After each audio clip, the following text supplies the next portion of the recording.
गेटखौ देखो नोंथांमोननि गेटखौ देखायगोन नायलांबाय थाबानो ओरैनो हाय खुदिया हाय स' नायलांबाय थाबा जोंना गारियाव फैबायानो ओंखारबाय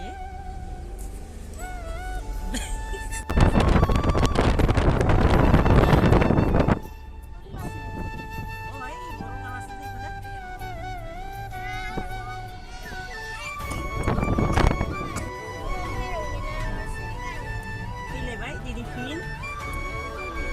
आबाजों मोनदों बिसोरनि गारिजों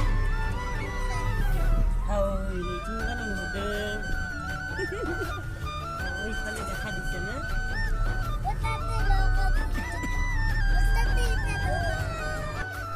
नै बेनो गेटआ ओइथिंगालि मेन गेट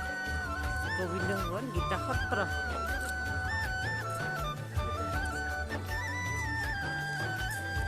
बिराद मानसि फैदों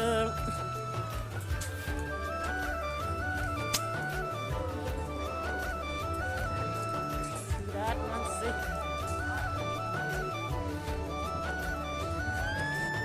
नैबे मन्दिरखौ दा खुलुमखांनानै फट' लाबाय बेनि उनावहा आरो फिन मोनसे मन्दिर खुलुमदों नैबे जाहैबाय आं जेराव थायो बिसान बिगोमानि माने हिन्जाव आरो माने आयंनि जायो आरो ओमफ्राय आरो फैफानायफोरा बिहामजो नातिनि ओमफ्राय नै मन्दिरखौ बिराद मोजां नुदों आरो मोनसे दं बेखौ खुलुमहैगोन दा नैया दा बेबो खुलुमबाय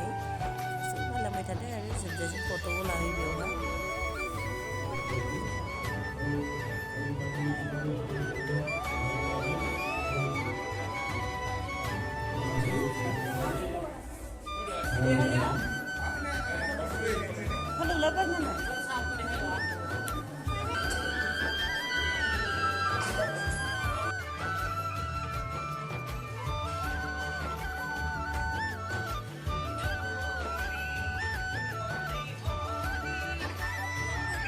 नैबेयावहा बर' मानसि माने खम नुनो मोनो आरो जिहेतु बेवहाय जों मानसि खम ओमफ्राय बांसिन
অলপ দেখো আৰু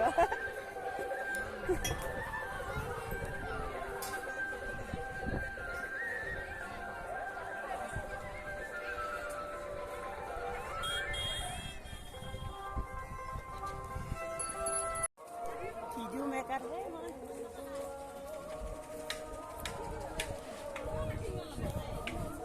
पुरी बनायছে आश्रमनिफ्राय दा डाक्टरनाव हाबफैबाय मानोबा लोगोफोर आंनिया देहाया माने गगा मोननाय गुजुनाय खिनाय बिदि जाबाय थानायखाय नाथाय दिनै लाचित बरफुकननि जोनोम सानखाय माने बन्द' थादों एक्सुवेलि जोंनियाबो स्कुलाव दंमोन फांसना प्रग्रामा आंहा देहा मोजाङै थांनाय जादियासै लोगोसे आंनि भिडिअ'बो बेखिनियावनो जोब्बाय फिन गोदान मोनसे भिडिअ'जों नोंथांमोनखौ लोगो मोनफिनगोन उनावहा जा आं हानायखिनिखौ नाजागासिनो दङ थेंक इउ